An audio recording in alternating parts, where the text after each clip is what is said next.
শুভ সকাল আমার প্রিয় বন্ধুরা, কেমন আছো সবাই? আশা করছি সকলে অনেক বেশি ভালো আছো। আমরাও না বেশ ভালো আছি। ভারতের ছোট্ট একটি গ্রাম থেকে আমি রূপা, ব্লগার রূপা চ্যানেলে সকলকে স্বাগত জানিয়ে আজকের ব্লগটি শুরু করছি। ঘুম থেকে উঠেই নিয়েছি এক কাপ চা। এই তীব্র গরম, তার মাঝেও না চায়ের নেশাটা ছাড়তেই পারছি না। গরম হোক, বর্ষা হোক কিংবা শীত, যে কোনো মৌসুমেই চা ছাড়া কিন্তু আমাদের মতন গৃহিণীদের সকালে চোখ খুলতেই কষ্ট। আর একদম পুরোপুরি ফুল এনার্জি পেয়ে যায় এক কাপ চা নেওয়ার পরে। তো চলো এইবার ফুল স্পিডে সকল কাজকর্ম করে নেব আর তোমাদের সাথে শেয়ারও করব। আমার দুষ্টু রাজহাঁসটাকে এখন ধরে এনেছি। প্রচণ্ড দুষ্টু এটা। ওই যে একটা যা আছে আগে, ওটা মেয়ে হাঁস, আর আমার কোলে যেটা ছিল এইটা ছেলে হাঁস। তো ছেলে হাঁসটা তো অনেক বেশি দুরন্ত আর দুষ্টুও। যেমন ধরো বাড়িতে কাউকে আসতে দেয় না, যেই সেই ঠোকরাতে যায়। আবার কি বলো তো, দরজার সামনে সবসময় পাহারা দেয়। মনে হয় কোনো একটা আনকা মানুষ আসলে তাকে যে এমনভাবে কামড়াতে যাবে, সে ভয়তেই একাকার।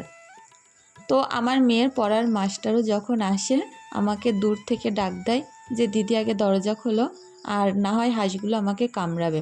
জানো তো, এতটাই বেশি দুষ্টু। অবলা জীব হতে পারে, তবে কিছু কিছু জীব এমন হয় তার আশ্রয়দাতাকে অনেক বেশি পছন্দ করে, ভালোবাসে।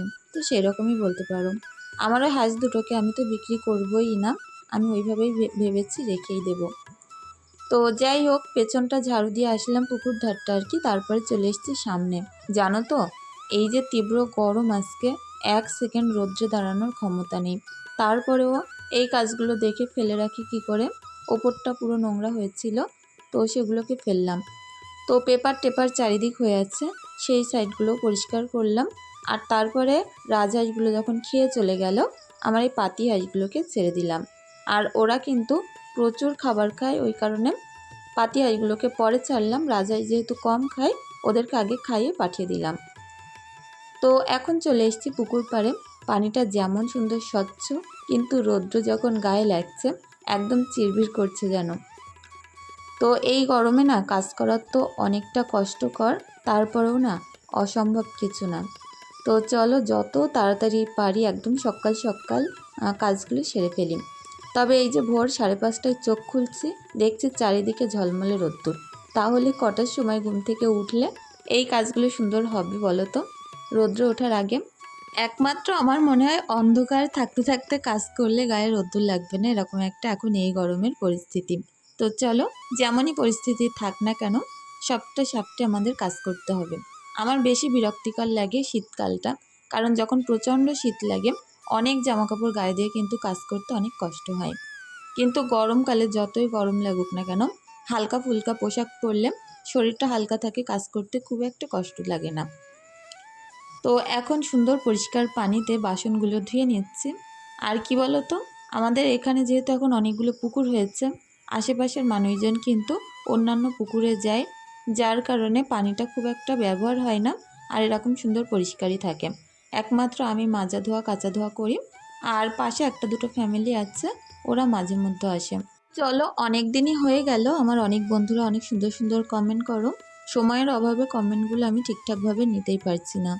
তো আমার আগের ভিডিওতে যারা যে সকল বন্ধুরা অনেক সুন্দর সুন্দর কমেন্ট করেছো, তাদের কমেন্টের রিপ্লাইগুলো দিয়ে দিই। মদিনা খাতুন প্রোফাইল থেকে বোনকে জানাই অনেক অনেক ভালোবাসা, আমার ভিডিওর অপেক্ষায় থাকার জন্য। অবশ্যই এইভাবেই আমি তোমাকে পাশে চাই। এমডি কবির প্রোফাইল থেকে বোনকেও জানাই অনেক অনেক আন্তরিক ভালোবাসা, এইভাবেই পাশে থেকো। শারজ্যোতি প্রোফাইল থেকে বোনকেও জানাই অনেক অনেক ভালোবাসা, নতুন বন্ধু হয়েছে, ভালো লাগলো, ভালো থেকো। আক্তার প্রোফাইল থেকেও বোনকে জানাই অনেক ভালোবাসা, এইভাবেই পাশে থাকার জন্য। মা মেয়ে প্রোফাইল থেকে বোন বলেছ, আপু পুরো ভিডিও দেখে নিলাম, অনেক ভালো লাগলো, পাশে আছি। অনেক অনেক ভালোবাসা রইল গো, এইভাবে পাশে থাকার জন্য। নাজমিন আরা প্রোফাইল থেকে বোন আমাকে আগের দিন ঈদ মোবারক জানিয়েছিলে, উত্তরটা তো আমি দিতে পারিনি, সকলকেই জানাই ঈদ মোবারক। আর আমার আর এক বোন ফুলমণি, সব সময় এইভাবে পাশে থাকার জন্য বোনকেও জানাই অনেক অনেক আন্তরিক ভালোবাসা, ভালো থেকো। আর আজকে কি বলো তো, এই যে একটা বেডশিট আমি খাটেতে সবসময় পেতে রাখি, পুরনো বেডশিট, তার উপর দিয়ে একটা কার্পেট বিছিয়ে দিচ্ছি। আমার মেয়ে এখনও পর্যন্ত ঈশা যেহেতু হিসু করে ফেলে বিছানায়, ওই কারণে প্রত্যেক দিন রাতে আমাকে কিন্তু এই কার্পেটটা পাততে হয় আর সকালবেলা তুলে ভাঁজ করে রাখতে হয়। আর এই ধরনের কার্পেটগুলো না বেশি যদি ভাঁজ করি খুব একটা বেশি দিন যায় না। ওই কারণে ভাবলাম ওইভাবে টান টান করে পেতে বেডশিটের তলায় দিয়ে রাখবো আর ওখানটায় রাতে ঘুম পাড়াবো। তো তাহলে গিয়ে আমার ওই কার্পেটটা নষ্টও হবে না, জিনিসটা সমানভাবে পাতা থাকলে অনেক দিন কাজে আসবে। পহেলি দাস প্রোফাইল থেকে বোনকেও জানাই অনেক অনেক ভালোবাসা। ডিএলএস আবিদ প্রোফাইল থেকে বোনকেও জানাই অনেক ভালোবাসা। ইটিং আজমার প্রোফাইল থেকে বোন বলেছ, দিদিভাই তোমার বাড়িটা খুবই নিরিবিলি, আর তোমার বাড়ির আশেপাশে কি কোনো বাড়ি নেই? হ্যাঁ গো, আমার বাড়ির আশেপাশে বাড়ি আছে, তবে আমাদের জমিটা শেষ হলে তারপরে অন্য লোকের বাড়ি আছে। বলতে পারো আমাদের যে জমিগুলো আছে একটু তার মানে পেছনে ঘরের আশেপাশে আছে, তো সেইগুলো বাদ দিয়ে তারপরে বাদবাকি সবটাই অন্যের ঘর বাড়ি আছে, তবে একটু ফাঁকা জায়গা। সত্যিই বলেছ, অনেক নিরিবিলি। এই বেডশিটটা আগের দিন আমি পেতেছিলাম, অনেকে জিজ্ঞাসা করেছে এটা আমি অনলাইন না অফলাইন থেকে নিয়েছি, আর এটার দাম কত নিয়েছিল, এটা পিওর কটনের কিনা। হ্যাঁ গো, এটা একদম পিওর কটনের, আর এটা আমাদের বাড়ির এখানকার পাশে একটা বাজারে দোকান আছে, তো সেখান থেকে নেওয়া হয়েছিল। 300 টাকা দাম নিয়েছিল।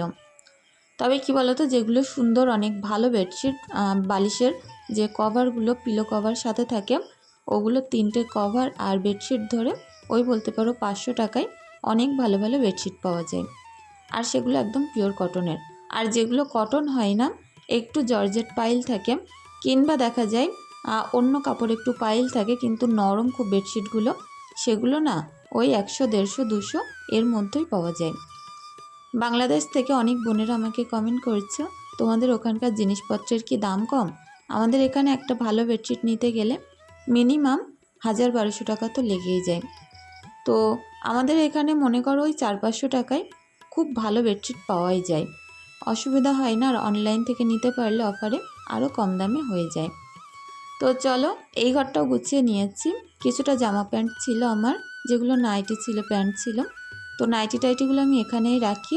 আর যেগুলো আমার তোলা জামা প্যান্ট রোজই আমার মেয়েকে স্কুলে নিয়ে যেতে ব্যবহার হয়, ওগুলো আমি এই পুরনো শোকেজেই রাখি। আর যেগুলো বলতে পারো একদম নতুন জামা কাপড় আমি সবসময় পরি না, ওই জামা কাপড়গুলো কিন্তু আমি ওই ঘরে রাখি। এখানে যে জামা কাপড়গুলো আমি রোজ পরি মেয়েকে স্কুলে নিয়ে যাওয়ার জন্য, প্রত্যেকটা বলতে পারো সুতির জামা কাপড়। তো একটু কাজ করা ভারী জামা কাপড় যেগুলো হয় আর কি, সেগুলো ওই শোকেসটায় রেখেছি। খুব একটা খোলা পড়ে না, জিনিসগুলোও ভালো থাকে। তো চলো, সিমরানের ঘরটা খুব সুন্দর করে গুছিয়ে নিলাম। হয়তো ঘরটা ফাঁকা ফাঁকা লাগছে, তারপরেও না যে কোনো ঘর দেখবে বেশি গ্যাদারিংয়ের থেকে একটু ফাঁকা তো ভালোই লাগে। আমার তো বড় ঘর, একটু ফাঁকা থাকবে, জিনিসপত্র রেখেও অনেক জায়গা থাকবে, এইরকম ঘর অনেক পছন্দ। অনেকের বাড়িতে গিয়ে দেখেছি খাট, শোকেজ, আলমারি, ড্রেসিং টেবিল, প্রচুর জিনিসপত্র একটা ঘরে রেখেও বলতে পারো পুরো একটা ঘরের মতো জায়গা মেঝেতে থাকে। ওই সকল ঘরগুলো যে আমার কী ভালো লাগে তোমাদের কি বলবো। বিশেষ করে পুরোনো আমলের যে ঘরগুলো, ওগুলো কিন্তু আমি দেখেছি অনেক বড় বড় হয়। তো চলো, বারান্দাটা পরিষ্কার করতে করতে একটা এখানে গামছা ছিল, ভিজে গামছা ছিল, তো মেলে রেখেছিলাম, ওটাকে এখন শুকিয়ে ভাঁজ করে তুলে রাখলাম। তো গামছা জিনিসটা সবসময় বাইরে দড়িতে রাখলে একদম সময়ের সময় খুঁজে পাওয়া যায়, আর দরকার বিশেষ খুঁজতে লাগে না। তো বারান্দাটাও পরিষ্কার করে ঝাড়ু দিয়ে নিচ্ছি। আজ না প্রচুর গরম লাগছে।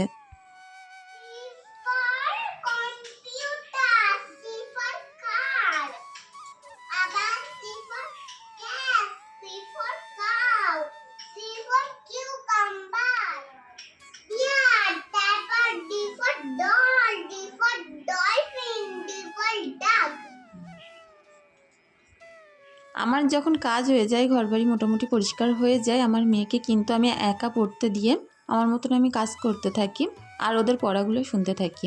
আমার অনেক ভালো লাগে। আর বিশেষ করে দেখবে বাচ্চা কাচ্চা যদি পড়াশুনোর ভিতরে থাকে, ঝামেলাও কিন্তু বাড়িতে কম হয়। কারণ পিঠাপিঠি বাচ্চা হলে সেই বাড়িতে কিন্তু অনেক ঝামেলা পোয়াতে হয়। বাচ্চা কাচ্চা প্রচুর মারামারি ঝামেলা এসব করে, এগুলো থেকে বিরত থাকা যায়। তো চলো, আমার স্বাদের রান্নাঘরটাকেও পরিষ্কার করে নিলাম। এটা যে আমার এত মন প্রিয় একটা জায়গা, তোমাদের আমি বলে বোঝাতে পারবো না। মানুষের হয়তো ঘর দেখে শান্তি লাগে, আমার না উনানের রান্নাঘর দেখে শান্তি লাগে। আর এই যে উনানটা এত দারুণ হয়েছে, চম্বুকের মতো একদম শক্ত, মাটিগুলো না লেপলেও ঝরে পড়ছে না।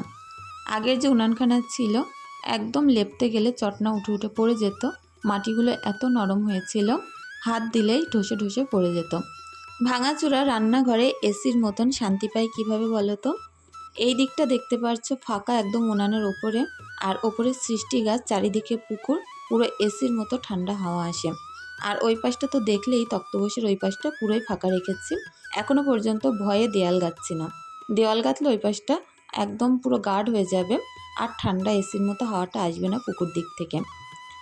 তো রান্না হতে হতে ওদিকে আমার মেয়ের খাবারটা রেডি করে নিলাম, স্কুলে যাবে যেহেতু এক্ষুনি। আর ঈশাকে যেহেতু রোজ আমি স্কুলে নিয়ে যাই, ঈশার সাথে সাথে কিন্তু সকালে আমাকেও গুছিয়ে নিতে হয়। বলতে পারো খাওয়া, স্নান করা সবটাই সেরে তারপর একদম 10টার মধ্যে স্কুলে পৌঁছাতে হয়। এই 10টা পর্যন্ত আমার যেন যুদ্ধ চলে, আমি কোনটায় কোনটা করব সেটাই ভেবে উঠতে পারি না। রাতে যদি রান্নার জোগাড়গুলো করে রাখতে পারি, সকালে গিয়ে কষ্টটা অনেক কম হয়। আর সকালে উঠে রান্নার জোগাড়, বাসি কাজ, ভিডিও শ্যুট, তারপরে হাঁস মুরগি সাপটানো, বাচ্চার গা ধোয়ানো, তারপরে খাওয়ানো, ড্রেস পরানো, ব্যাগ গোছানো, তার সঙ্গে সঙ্গে নিজের গুছিয়ে 10টার মধ্যে স্কুলে পৌঁছানো, তারপরেও নিজে একা গাড়ি চালিয়ে বাচ্চাকে স্কুলে নিয়ে যাওয়া, এগুলো বলতে পারো অনেকটাই কষ্টকর ব্যাপার। তারপরেও না, আমি চেষ্টা চালিয়ে যাচ্ছি আমার বাচ্চাদের সুন্দর ভবিষ্যতের জন্য। একটু কষ্ট তো করা যেতেই পারে। প্রত্যেকটা মায়ের স্যাক্রিফাইস কিন্তু প্রত্যেকটা বাচ্চা সুন্দর ভবিষ্যৎ গড়ে তোলে। তো আমিও চাই আমার গয়নাগাটি, আমার বিশাল কিছুর দরকার নেই, শুধুমাত্র আমার যেটুকুনি আছে সেইটুকুনি সম্বলটুকু দিয়ে আমার বাচ্চাকে সুন্দরভাবে একটু দাঁড় করাতে। হতে পারে সে মেয়ে, অনেকের চোখে মেয়েরা ছোট হয়, কিন্তু আমার কাছে না, মেয়ে হলেও অনেক বড় আমার সন্তানরা। আর প্রত্যেকটা মায়েরই তার সন্তানরা তার মায়ের চোখে কিন্তু অনেক বড়ই থাকে। তো যাই হোক, বলতে পারো এটা একটা আশা, লোভ কিংবা ভরসাও বলতে পারো। তো অনেকে আমাকে এমনভাবে বলে যে ছেলে নেই কিসের জন্য করছো এত কিছু, মেয়ে তো মেয়েই হয়, কিন্তু আমার কাছে মেয়ে মানে ছেলের সমান। তো যাই হোক, অনেক গল্প করলাম। এদিকে সয়াবিন আলুটা সিদ্ধ করে নিয়েছিলাম আগে, তারপরে কষিয়ে সুন্দর করে ঝোল দিয়ে রান্নাটা করছিলাম। তার মধ্যে সকালে যেহেতু আমি বাড়ি থেকে তেমন কিছু খেয়ে যাই না, আর সেই 2টো পর্যন্ত স্কুলে বসে থাকতে হয়, ভাবছি আজকে 2-3টে রুটি করে নিয়ে যাব, ওখানে বসে পরে খেয়ে নেব। প্রচণ্ড খিদে পেয়ে যায়। সেই যে 10টায় গিয়ে বসছি, 2টোর সময় বাড়িতে আসছি, আর এই পর্যন্ত কিন্তু প্রায় না খেয়ে থাকতে হয়। এর মধ্যে স্কুলে অনেক আমার বান্ধবীরা আছে, তো তাদের বাচ্চাদেরকেও স্কুলে নিয়ে যায় তারা। তো বাচ্চারা ক্লাসে ঢুকে যাওয়ার পরে মাদের যেহেতু আর দেখতে দেওয়া হয় না, আমরা তখন সবাই একসাথে বসে গল্প গুজব, খাওয়া দাওয়া সবাই মিলে একসাথেই করি। তো সমস্ত কাজকর্ম শেষ করে বিকালে ভাবছিলাম আমার যে ওই ঘরের কিচেন ক্যাবিনেটটা, এইটা আর কি লাল রং আছে, এইটাকে একটু ডেকোরেশন করে নিই।